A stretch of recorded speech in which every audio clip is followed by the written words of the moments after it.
Hi, Chris Kuzmal here.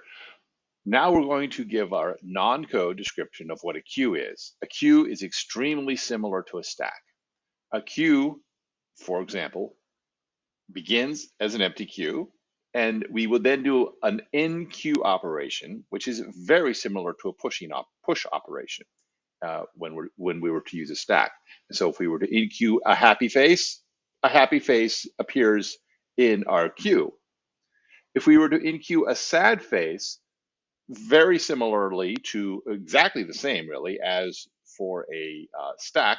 If we were to enqueue a sad face, that would then be, in effect, stacked on top of our queue.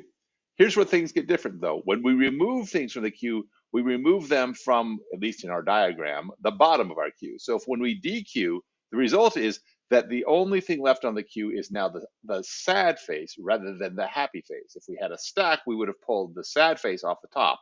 For a queue, we pull the happy face off the bottom. We put things in on the top and take things off the bottom when we're using a queue, and that is the distinction of a queue from a stack. And so here, if we dequeue, then the happy goes away, the unhappy goes away. So overall, queue operations are very similar, as I said, to stacks. The names of the operations are enqueue and dequeue, which we've just described. And the considerations for a queue are the same as for a stack. We need to construct them. We need to account for what happens when we do a dequeue operation when the queue is empty. And we need to account for what happens when we do an enqueue operation when the stack is full. That's all.